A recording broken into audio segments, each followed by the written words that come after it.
Je spoil la fin de cet épisode. En lieu et place du mode 100% pilote automatique, je vous propose d'adopter le mode play, pause, bien plus écologique pour votre esprit et votre corps. Écoutez et observez si vous vous reconnaissez dans la journée type du mode pilote automatique. Il se pourrait bien que ça vous donne des frissons et provoque une prise de conscience salvatrice. Car vous verrez, le mode pilote automatique en continu vous prive en réalité de votre capacité d'arbitrage. Comment le reconnaître, le déloger et des pistes pour faire autrement, voici mon invitation dans cet épisode. Bienvenue sur Femmes Ambitieuses, le premier podcast sur le leadership pensé par une femme et pour les femmes. Je suis Jenny Chamas, chef d'entreprise et master coach certifiée. Ma mission ici est de vous aider à vivre votre carrière sans barrière avec des outils pour affirmer votre leadership, gagner en confiance, en performance et en bien-être. Pas à pas, nous contribuons, vous et moi, à un monde de l'entreprise et une société plus paritaire. Vous écoutez l'épisode 279 et aujourd'hui, nous parlons du pilote automatique. Et avant de s'attaquer à l'épisode du jour, j'ai un message à vous faire passer. Chers leaders, je me réjouis de vous retrouver aujourd'hui pour un nouvel épisode. Et nous allons parler d'un mode d'action communément délétère quand il est suremployé, le mode pilote automatique. Alors, de quoi s'agit-il ? Pour un avion, quand il est piloté par ce mode, c'est la machine qui pilote, son navigateur de bord. Et les pilotes humains, eux, sont là pour faire des vérifications et pour prendre le relais en cas de besoin. En somme, l'avion se pilote presque seul. Mais c'est pareil pour plein d'autres choses. Nous avons maintenant des robots tondeurs, des robots aspirateurs qui fonctionnent seuls, qui ont été paramétrés pour connaître leur chemin dans votre jardin ou dans votre maison, leur horaire de départ et d'arrivée, et qui fonctionnent de façon automatique. Mais quand je vous parle du pilote automatique, je ne vous parle pas de ces robots-là. Je vous parle de votre propre pilote automatique, celui qui siège dans votre cerveau et qui vous permet de faire les choses sans vous poser de questions. C'est par exemple ce qui vous permet de verser de l'eau dans un verre sans en renverser. C'est ce qui vous permet de conduire et faire les gestes nécessaires à une bonne conduite sans avoir l'impression de devoir y penser, mais de façon automatique. Notre cerveau est comme ces machines que j'ai décrites précédemment. Il nous permet d'apprendre des façons d'agir et grâce à la répétition, que cela devienne des automatismes qui sollicitent beaucoup moins d'énergie de notre part qu'auparavant. Quand vous étiez bébé, par exemple, la marche vous a demandé énormément d'efforts, de coordination et d'équilibre. Aujourd'hui, si vous êtes une personne qui marche, vous ne vous posez plus la question de comment faire. C'est votre mode pilote automatique qui se met en route à chaque fois que vous marchez. En somme, quand le mode pilote automatique est activé, le cerveau est aux commandes sans que vous ayez besoin de fournir d'efforts particuliers. Vous n'avez pas besoin de vous poser de questions ou de réfléchir à ce que vous êtes en train de faire. Vous avez le concept en tête ? Alors, vous vous demandez peut-être pourquoi je vous parle de ce mode pilote automatique qui, à première vue, a l'air extrêmement pratique, je vous l'accorde. C'est parce que cet usage du mode pilote automatique s'étend à de nombreux pans de la vie où il est parfois, et je dirais même presque souvent, à votre détriment. Je m'explique. L'objectif du mode pilote automatique est de vous permettre d'économiser de l'énergie quand vous faites une action qui est répétitive et que vous connaissez déjà bien. Malheureusement, le mode pilote automatique ne fait pas le tri entre les actions qui vous sont bénéfiques et celles qui vous desservent. Or, j'observe, en coachant les femmes leaders, que le mode pilote automatique est bien trop souvent activé. Alors, quand et comment ce mode pilote automatique est-il activé dans des situations qui vous desservent ?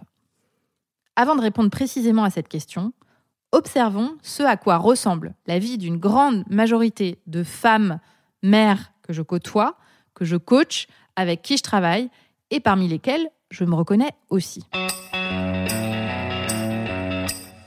Le réveil sonne et la course commence.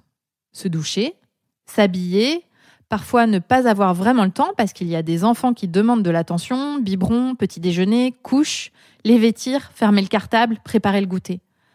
Partir sans oublier ses affaires et ce dossier qu'on avait ramené hier soir. Ah mince, la carte de métro. Chérie, t'as bien pris tes clés ? Tu te rappelles que t'as judo ce soir, hein ? Puis, s'engouffrer dans les transports en commun bondés ou passer du temps dans les bouchons en voiture. Lire ses emails, ses messages WhatsApp et commencer à ressentir du stress dès le matin. Mince, ma réunion commence à 9h, mais j'ai ce mail super important qui est tombé auquel je dois répondre. Vite, vite ! Et au bureau, enchaîner les réunions sachant que la moitié d'entre elles sont inutiles. voir les emails s'accumuler dans votre boîte et le temps filer sans que vous n'ayez un moment de concentration vraiment disponible pour vous atteler à un sujet de fond qui a de l'importance dans vos fonctions. Mangez, avec un peu de chance, ailleurs que devant votre écran, le téléphone à la main, à regarder les derniers posts Instagram ou les conversations logistiques avec votre partenaire de vie pour organiser la garde des enfants. Puis, poursuivre l'après-midi sans arriver à faire tout ce qu'il y a sur votre liste impressionnante de tâches et éteindre l'ordinateur insatisfaite et courir libérer la nounou. Lancer une machine, plier le linge sec qui est étendu depuis 4 jours pour pouvoir étendre celui qui est à venir. Puis tenter de cuisiner avec les enfants qui ont faim, qui réclament votre attention. Mettre la table, mais mince, le lave-vaisselle est toujours plein, faut le vider. Négocier le bain, les dents, le pyjama, et puis lire une histoire en espérant que celle qu'ils choisiront ne sera pas trop longue. 21h, vous n'avez pas eu 1 minute pour vous et vous êtes claqué et frustré. Série ou pas série ce soir ? Se coucher, se dire que c'est le bon moment pour lire, vous vous étiez promis de le faire davantage, et puis vous endormir sur la première page. Et la nuit, vous réveillez avec tout plein de pensées sur la journée passée, celle à venir et les trucs à ne pas oublier. Et recommencez tous les jours, encore et encore.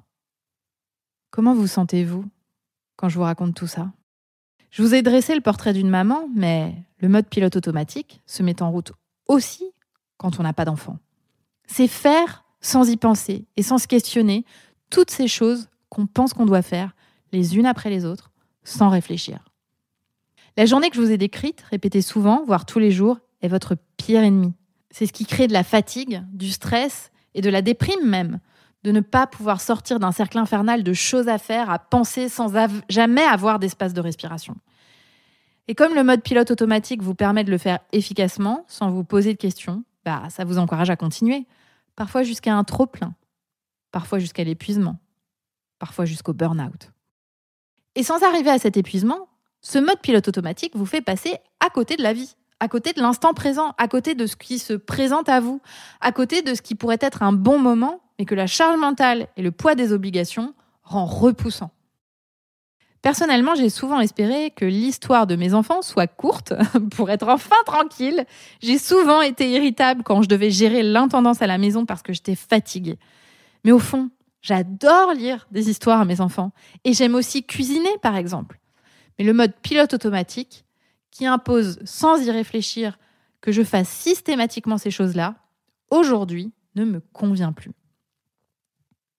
De la même façon, dans votre travail, demandez-vous quand êtes-vous en mode pilote automatique ? Que faites-vous sans plus le questionner alors que vous n'y voyez pas vraiment d'intérêt ou de résultat ? Activé dans la sphère professionnelle, le mode pilote automatique est un fléau. À l'échelle individuelle, il conduit les personnes à s'imposer des tâches, des horaires de travail, des façons de fonctionner qui ne leur conviennent peut-être pas, sans créer les résultats qui seraient intéressants à l'échelle de l'entreprise. Le présentéisme en est un bon exemple. Par automatisme, on reste au bureau jusqu'à 19h parce que c'est une pratique d'entreprise et qu'on craint de casser le cycle, alors qu'en fait, c'est pas vraiment nécessaire. Ça crée de la fausse présence, une baisse de productivité, de motivation et individuellement, les gens gâchent une partie de leur temps. En fait, c'est profitable pour personne, pas même pour l'entreprise. Le mode pilote automatique vous prive en fait de votre capacité d'arbitrage. Il induit que vous devez absolument passer par toutes ces étapes comme si vous n'aviez aucun pouvoir sur la situation. Et il vous place dans une situation dans laquelle vous ne questionnez pas vos habitudes. À terme, il est délétère car il crée de la surcharge mentale et de tâches. Il crée de la frustration car si vous faites ce que vous faites, vous ne pouvez pas faire autre chose. Et il vous prive de vraiment profiter de ce que vous vivez déjà et qui aurait plus de saveur si vous y étiez pleinement présente. Ce mode implique qu'il n'y a pas d'espace de respiration dans la vie et que chaque action est optimisée pour être toujours plus productive, comme s'il fallait arriver à caser dans ses journées encore plus et toujours plus. Ce mode d'être entre en conflit avec 2 autres modes qui me semblent plus propices à une vie intentionnelle et à l'épanouissement, qui sont les modes play et pause. C'est-à-dire des moments où on est en action, on sait pourquoi on est en action, on y est pleinement, c'est le mode play, et les modes où on fait une pause, où on crée un espace de respiration. Le mode play-pause suppose d'accepter de ne pas suivre le rythme donné par la vie, par les autres, par les différents acteurs de l'entreprise comme un guide absolu, mais plutôt de se demander qu'est-ce qui a du sens pour soi ou pas, de communiquer avec les personnes qui nous entourent pour trouver une façon de faire qui soit en harmonie, à la fois avec le groupe et en même temps avec notre écologie intérieure. Ça me fait vraiment penser au principe de la VOD qui nous permet de choisir avec plus d'intention ce qu'on souhaite regarder à la télé plutôt que de regarder l'émission de 20h parce que c'est le seul moment où on est disponible. Là où le mode pilote automatique se met en marche, c'est quand, par exemple, sur Netflix, on laisse les épisodes défiler automatiquement sans se poser la question si on a vraiment l'envie, l'énergie et l'intention de regarder la suite tout de suite. Reprendre les manettes du mode play-pause, c'est par exemple ne pas dire oui à toutes les réunions, mais se demander si on a vraiment un intérêt à y aller et si l'entreprise a vraiment un intérêt à ce qu'on y aille. Mon assistante, Caroline, m'a inspirée il y a peu quand elle a challengé le fait qu'elle était invitée à une demi-journée de brainstorming d'équipe, là où en fait ses priorités étaient ailleurs et ses priorités étaient importantes pour l'entreprise. Alors on a pris la décision qu'elle ne vienne pas à ce brainstorming. Qu'est-ce qui fait que le mode pilote automatique est activé ? Première chose, la surcharge de travail, ou tout simplement de tâches professionnelles et personnelles confondues. Eh bien, ça encourage le mode pilote automatique à s'activer pour vous préserver de dépenser trop d'énergie. Le problème, c'est que vous essayez de tout faire sans vous poser la question de ce qui est véritablement important et prioritaire, et par ailleurs, de ce que vous pourriez laisser de côté. La deuxième raison, c'est vouloir à tout prix faire plaisir aux autres. C'est une habitude et en tant que femme, vous avez été probablement socialisée pour. Alors à toutes les demandes extérieures, vous répondez oui sans vous questionner, en mode pilote automatique. Le problème à terme, c'est de ne plus faire ce qui vous fait kiffer et c'est de vous épuiser à la tâche. Troisième raison qui active le mode pilote automatique, eh bien c'est la valeur morale véhiculée dans la société capitaliste et dans la religion à vouloir toujours faire plus, comme si c'était le seul signe de réussite et la preuve sociale qu'on était véritablement valable. Or, le mode pilote automatique s'active quand on en demande toujours plus à son organisme sans changer les ressources, alors qu'on a déjà atteint un maximum viable. Alors cette semaine, chers leaders, je vous invite à observer dans quel pan de vos vies et à quel moment votre mode pilote automatique est activé. Et vous pouvez vous demander dans quelle mesure cela vous convient ou pas. Sortir du mode pilote automatique commence par prendre conscience qu'il est activé. C'est déjà en soi une étape énorme puisque vous vous placez en tant qu'observatrice. Ça vous permet de prendre du recul. Et la deuxième étape, c'est de questionner ce que vous avez l'habitude de faire et qui ne vous convient pas ou qui ne vous convient plus et qui semble finalement peu important. Et ça, c'est une autre paire de manches, on ne va pas se mentir, car c'est ici que viennent s'immiscer des freins. La peur, la résistance au changement, le doute. Toutes les émotions en travers de votre route pour un quotidien plus serein, plus aligné et moins robotique. L'épisode vous a plu ? Pour me soutenir, parlez-en autour de vous et laissez un avis 5 étoiles. Sachez que nous proposons plusieurs formations, avec différents formats, à destination des particuliers comme des entreprises. Retrouvez toutes les informations sur notre site, jennychamas.com, ou venez discuter directement avec nous sur Instagram et LinkedIn. Et rendez-vous la semaine prochaine pour un épisode dans lequel je vous parlerai de l'émotion de débordement.